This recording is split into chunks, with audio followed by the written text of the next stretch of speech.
Yo, what is good YouTube? Today we are back with another Pokemon Scarlet and Violet VGC video, and in today's video we're going to be taking a look at some of the games from today's Wide League tour. I did end up winning the Swiss. I ended up coming first in the Swiss rounds, I guess. I went 7-0 with the team, and the homie winterknight, who I did build this team with, ended up going 6-1. So a very good showing from the team, obviously going 6-1. Unfortunately, we did both end up falling in top 16. This is a really strong team. I won't go too much into detail, obviously, on like what the team is. You can kind of see it in front of you here, depending what I've got up on the screen. I'm assuming I'm probably showing you the team or the bracket, but really good team. Again, went 13-1 in Swiss. Me 7-0, winterknight went 6-1 with it. And we do plan on hopefully dropping a team report for this team. Hopefully we should be recording it tomorrow, depending if we can get times to link up. But yeah, if you guys want to see, I guess, the breakdown on why we picked what we picked, yeah, come, subscribe, like, comment, all that good stuff. Stick around, basically. Check out tomorrow's vid where hopefully we do have a report up. But I guess just the quick gist of it, just so I guess people who don't know what the team does can get a quick idea. This is a energy booster moth with acid spray and flutter mane with specs. Essentially, they just want to nuke things. They want to click acid spray and then just blow it up with flutter mane. Roaring Moon is there as our tailwind setter. We have Iron Hands there basically as our fake out support, and I mean the monster's just broken. We have Gastrodon there. It's really good into both the iron bundle, and it helps a lot with Dondozo as well. We have the Terrifier on it just to help us wall out the Iron Bundle, and then Frigoraph is essentially there just to help us with Trick Room matchups. I ended up only bringing it, I think, once today, so I mean, it is probably like the least useful one on the team, but it's pretty good. But anyway, guys, we'll jump into the battles, and as I said earlier, I'm kind of skimmed over it, but yeah, please like, subscribe, comment, all that good stuff. It really means a lot to me. But yeah, let's jump into the battles. So when I first look at when I first saw my opponent's team here, you can see it's a really strong Sun team, basically built around the Torkoal with 2 Pass Mons. Obviously, you've got the Arcanine as well. And then just the Frigoraph and the Iron Bundle basically to round it out. Now, the first thing that jumped out at me was my opponent really couldn't deal with Iron Hands plus Flutter Mane on turn 1, and that was basically because he just basically didn't have anything to deal with Fake Out, right? Obviously, you look at like the Giraffe, right? He could obviously just leave Farfarig, and that stops me from clicking Fake Out, but then he doesn't really have any pressure for Flutter Mane. And the other big thing here too was Gastrodon just looks really good into my opponent's team. Like, as you can see here, it hardwalls Iron Bundle if I ever get the Terrifier off, and then just from there, he has 2 fire types. He has a ground type. Just a really good game for Gastrodon here too. And then I ended up just bringing Roaring Moon as the 4th, essentially just because if my opponent set up the Sun, I knew I was speed booster, and I'm pretty sure he was attack booster. Again, I'd have to confirm exactly what his team was, but it looked like attack boosting, I believe. And I'm Jolly Max Speed, so yeah, I was pretty confident with Roaring Moon being my last mon here. But yeah, so we'll jump into it here and we'll just take a look what happens and basically just go over exactly what I was thinking, I guess at the time of the battle.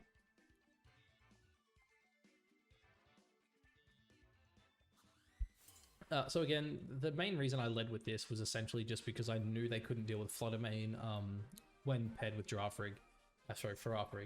And as you see here, my opponent leads very strong. It is the Iron Bundles plus the Roaring Moon.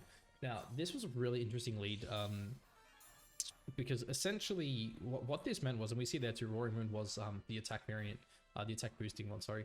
So it basically meant if my opponent doesn't protect, I can just kill anything I want right now. Obviously, the Iron Bundle is like the obvious one, right? I really want to kill Iron Bundle, but at the same time, I did feel like the Roaring Moon was a lot scarier to my team with the attack boost. So you can see here, I do think about it a little bit. I'm thinking about which one I want.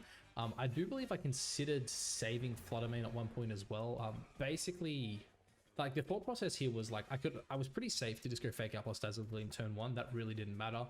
The only way my opponent could actually kill me on this first turn was the Terrifying Acrobatics. And you'll see here my opponent does end up going for the double protect. I think that was a really smart play by him, honestly. Without a doubt, it was essentially just their safest play, right? Because now they're in a position where they can look to go for something like Icy Wind plus obviously the Terrifying Acrobatics. But yeah, we do see there obviously double protect comes out. None of my attacks go off, but now we go into turn 2. And so this was a really interesting turn coming up. Basically, I was kind of stuck, and you'll see here, I do think about it for a bit, but I was pretty certain that my opponent was actually going to go Terrifying Acrobatics into the Flutter Mane slot here. I felt like it was the only way they could really take the Flutter Mane, and if they didn't take the Flutter Mane, I could obviously threaten a double KO. So you'll see here, I do end up going for the Wild Charge into the Roaring Moon slot, And again, I really did consider bringing Gastrodon in this turn, but I ended up deciding just to sack Flutter Mane. That was basically my thought process was get the Gastrodon in for free here, while at least taking 1 KO. And you will actually see here, it was quite unfortunate for my opponent. I did end up speaking to him after the game about this, but he actually apparently didn't bottle cap his Iron Bundle. He ended up messaging me after the game saying like, how did your Flutter Mane outspeed me? So this was really, really unfortunate. Obviously, the only thing that really changes this turn is dropping the bundle down to a sash. I do not think that mattered for the outcome of the game. The Wild Charge was always still KOing here, and I was always going to be getting in my Gastrodon for free here. But you'll see, obviously, the Acrobatics does come out. It does pick up the KO here. And then just a really good read by me as well, getting at the Wild Charge here. Now, again, the Dazzling Gleam damage did not matter here. Like, this is just always picking up. I'm like max speed adamant, sorry, max attack adamant. I'm just, that Roaring Moosh is always dead. So it was unfortunate that my opponent did actually forget to bottle cap his Iron Bundle. And funny enough, I think at the stage of this, because I think this was game 5, because game 6 ended up getting it just by default, because my opponent DC'd twice during the, like, he DC'd, we ran it back, and he DC'd again. I was in a pretty good spot in both games. I felt pretty comfortable that I was going to win both of them, so I don't think it mattered too much in the long run. But you do see here, I end up deciding to bring out the Gastrodon. I don't know what I was thinking. I don't know why I didn't just bring it out straight away, because obviously Roaring Moon here just wouldn't have been the greatest into the Iron Bundle, but my opponent does go for Rig here. And for this turn, this was, like, again, this was a really obvious play for me. Essentially at this point, because I am Terrafire Gastrodon, the Iron Bundles essentially just does not threaten this board state. Like, you can click Freeze Dry or you want into Iron Hands, you're not doing anything. I do just decide to go for the double into Rig here, while obviously clicking the Terrafire. Now, again, this was just the safest play. This Iron Bundles can't do anything. Even like my Mon in the back, which is, I believe, the Roaring Moon, it ends up not being needed, but at the same time, it would have still won me the game regardless, because my opponent's play you're about to see here.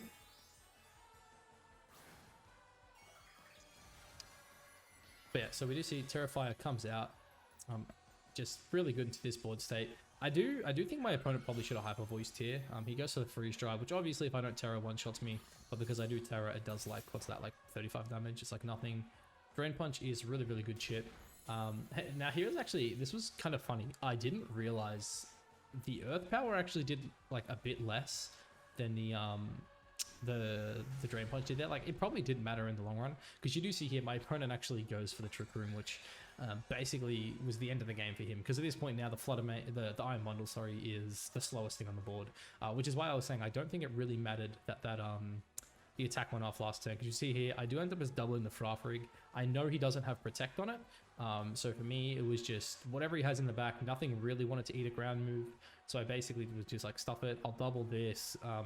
If the Earth Power picks up, then that's fine. I'll obviously pick up the left slot here as well. But obviously, you know, if not, I double something in the back, whether that be, you know, whatever it was. It did end up being his Torkoal here, which ended up being just massive for me, because, you know, a lot of people, I think a lot of people have questioned my Gastrodon build. This is actually a quiet 0-speed Gastrodon, but it is 252 special attack. And you'll see why I run 252 special attack right here.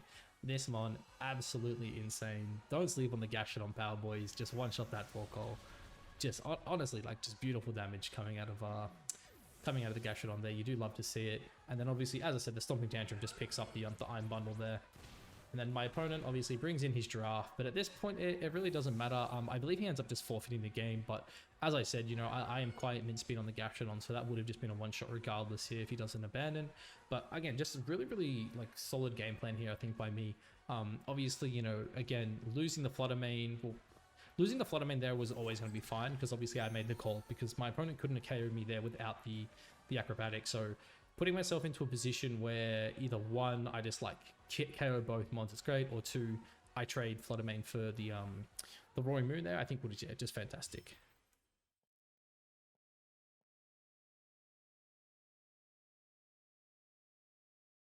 And then I think at that point too, like, if my opponent did want to run Trick Room, which, like, obviously I think he had to, because he had Torkoal in the back, like, if he doesn't get that Trick Room up, he's just food to me, right? Like, my whole team at that point just deals with it. He never gets anything off before my Roaring Moon gets some chip.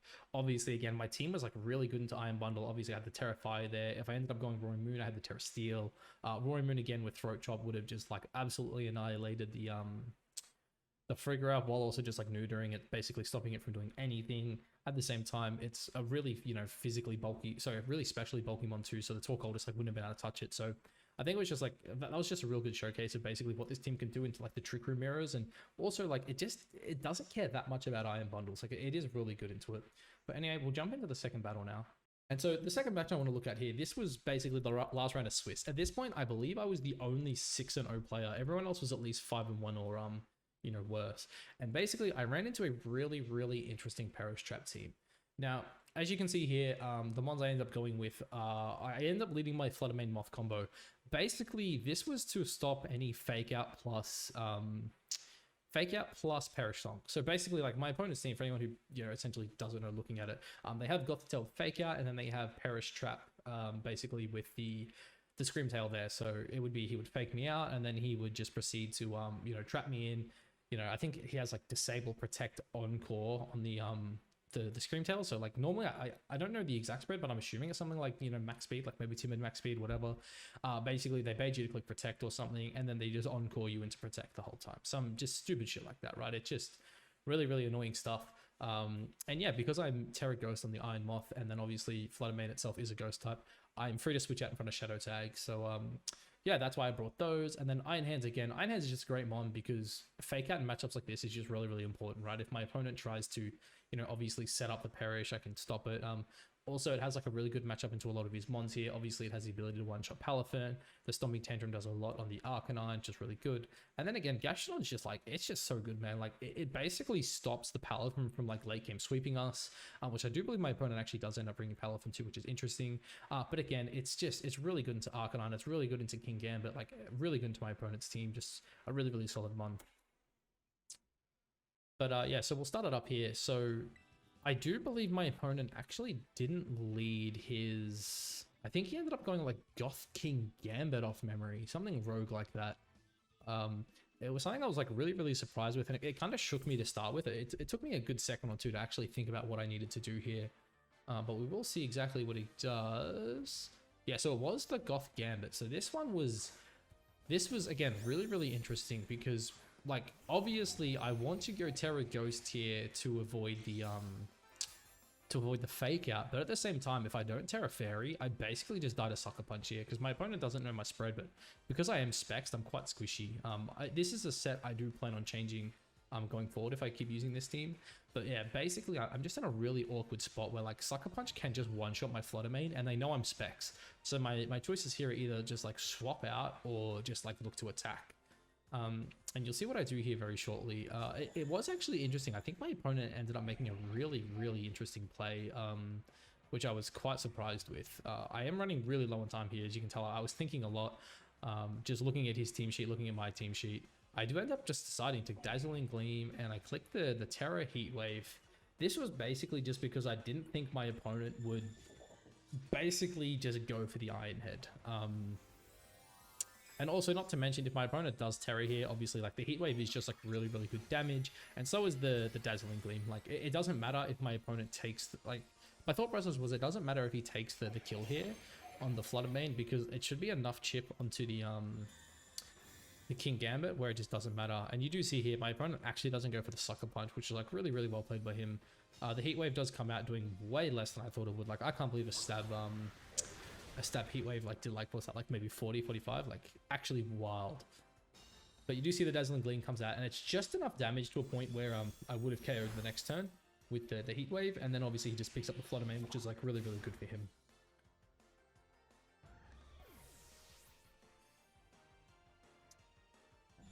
But now you get to start seeing the beauty of the Iron Hands. Basically, the reason Iron Hands was so good here is because my opponent isn't really in a position to trap me, right? In terms of like, he can't trap me next to the one he needs to trap me next to, which is his he really needed to trap me next to his Perish Songus, right? So we're at a point here where I do believe I was like tossing and turning what to do here. I almost considered not clicking Fake Out because I expected a swap, but we ended up just deciding that the safest play here was a Fake Out into the King Gambit and a Heat Wave. This basically just covers everything. We know the Heat Wave KOs. It also stops my opponent from getting a Sucker Punch off, because Sucker Punch into the Moth here probably would have actually KO'd. I haven't actually seen like the calcs on it, but like it would have been a lot of damage. But yeah, we do see here that my opponent does obviously get the Intimidate here, which is like really good into Iron Hands. Really good for him, at least really bad for me. And then he ends up making the swap. So I did think he was actually going to bring Goth back in on that slot. That was like kind of like my thought process, but he ends up going with the Scream Tail. Now this was a really interesting play in my opinion, because it's in a position now where he can't really just trap me in next to his he couldn't really trap me in next to his Goth and just set up the Perish Trap, right? So this turn here, now I did like basically end up just thinking like, look, the Will-O-Wisp is just way too obvious here into my Iron Hands. So we'll get our homie out, we'll get in the Gastro, and then we'll go from there. And you will see here that my opponent actually brings in his Goth. Now, thank God the mechanic does work like this, where I'm still allowed to swap out my Iron Hands, because if not, I would have been really sad. But yeah, so we get into a position where it's like just a really interesting board state, right? So I obviously go for the Protect here, which is just obviously just really good. And I don't know what this, yeah, so he goes for the Encore there into my Iron Hands. Basically, that's actually something I forgot to mention as well, because I was obviously the slowest thing on the board. The fake, like encoring me into Fake Out was like super good, right? If he encored me into Fake Out, I would have been useless. I have to swap. But now I'm in a really interesting spot too, where my opponent, like I was thinking he really wants the Perish Trap, right? He really wants Perish Trap. Obviously at this point I can't swap out. I'm kind of stuck on the board. I know he has Fake Out as well. Like, so this was like a really interesting play. Like he could clearly just Fake Out and then Perish on. And he doesn't go for the Fake Out here. You're actually going to see he does go for the Psychic, I think it was, right? And then obviously here, he encores me into the Acid Spray, which to me was like really interesting, because I'm at a point where like, this is just like my best play is just to start Acid Spray spamming and setting up for my my late game here on Gastrodon. So we see that, picks up the KO, very nice. And now I believe this is where like another really sick read I had in this tournament comes out here. So what you're about to see is like, obviously my opponent knows I'm locked into Acid Spray, right? Acid Spray doesn't really feel good on this board state, because obviously it's the Gambit. He has the Sucker Punch up, right? Basically what happens here is he just clicks Sucker Punch into my Moth, who he knows has to attack. I can't click Protect to dodge it. I have to click it. I end up going for the Ice Beam. And the reason I end up going for the Ice Beam here is because, again, he knows he can pick up the KO with the Sucker Punch. Obviously I swap out here because I don't want to die to a Sucker Punch. But he also doesn't want to eat the Earth Power in return, right? So I had a feeling his game plan was always going to be Terra Flying and then click the Sucker Punch into the Iron Hands. And you do see here, basically, that's exactly what he does. He clicks the Terra Flying. I believe he goes for the Sucker Punch into the Iron Hands, which fails. And then I believe it was a Psychic into my Gastrodon. Basically, my opponent just like wanted to start like just chipping down Gastro, I guess, at this point. But obviously this is where you get to start seeing the power of the Gastrodon too, right? Oh no, sorry, that's right. He went for the Cat Out Cleave. That's right, I was wrong. I guess he predicted the swap, sorry, that's my bad. But the Ice Beam still comes out. It was huge, like massive play by me. And we do get to see the Arcanine, I believe it is, come back in here. And the reason the Arcanine coming back in for me is actually so big is because basically the way I was able to play this endgame here, it was really important, because this actually did kind of get really scary. In the sense that like my Moth really wasn't going to be able to do anything to these two mons, especially with Gastro being as low as it is. So basically the game plan at this stage was I need to click Recover. Like Gastrodon has to click Recover. You see there, I'm considering Protect. I'm like, you know what? No, like that's how I lose this game. I have to recover. I have to Fake Out the Gothitelle here, which does end up basically winning me this game. You see my opponent goes for the Protect there, which I thought was absolutely wild, like absolutely wild. I really think he stuffs up. And he actually ends up going to double Protect. I forgot he went to double Protect there. I thought he was going to Psychic into the Gastro. But basically the thought process for me there was I was always going to survive anything Arcanine can do. His only offensive moves were Snarl and Flare Blitz. I was at a stage where it didn't matter. As long as I got that Fake Out into the Recover, I was fine. And now my opponent's like, he's in this weird spot, right, where he doesn't really have any damage on the board, right? Like he's really low on damage. And so I end up just going for, I believe it's just the Recover here and then the Stomping Tantrum into the Arcanine. And again, this was just me anticipating basically another Psychic doing roughly, I think it's like 60 damage, right? And then I go for, actually, this is a really funny play. So you're obviously going to see I clicked Fake Out there, right? Might be thinking, Scott, what the fuck are you clicking Fake Out for? It was because I knew the Will-O-Wisp was coming and I actually wanted to get double damage on the Stomping Tantrum. This was like basically my big brain play, right? Was like, I'm just basically just doubling the damage next turn on that Stomping Tantrum. You do see my opponent here, drops me down to 82, we click recover again. Basically just making sure we're always at a crit range here. That was like the big thing for me going into this. Now, hindsight being 2020, my big brain play there with the fake out was actually pretty bad because I think my opponent just like, I think he reads it here. I'm pretty sure we're about to see my opponent just click protect on the Arcanine here. And you see me obviously just go for the Earth Power into the Stomping Tantrum. And I'm pretty sure he clicks protect. If not, he gives me the Arcanine here. Damn, I should have rewatched it. I forget exactly what happened to it. Yeah, the protect. I had a feeling it was the protect.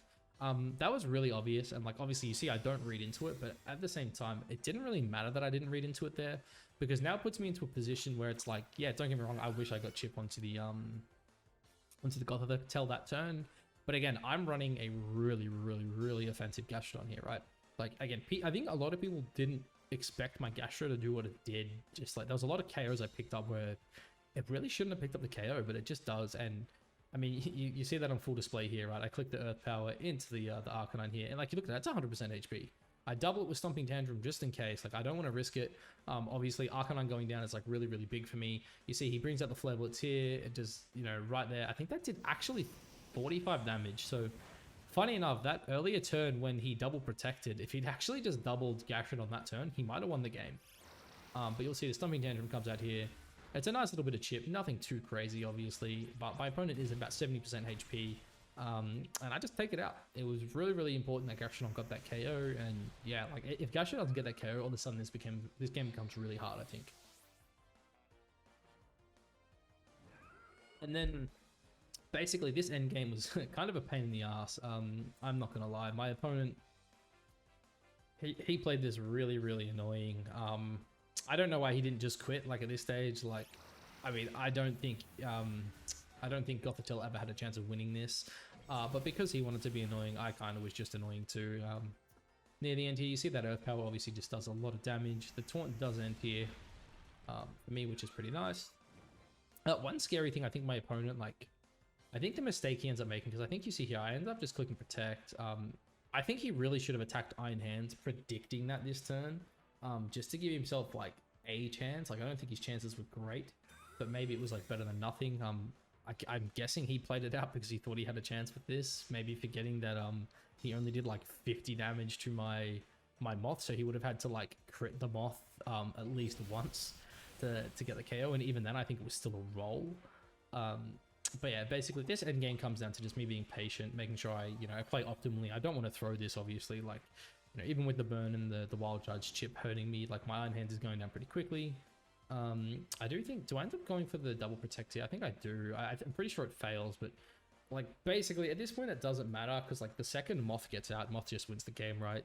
Again, like he would have to like double crit me almost to like have any chance of winning, and then even then I'm still pretty certain that Iron Hands probably still would have just cleaned up the game.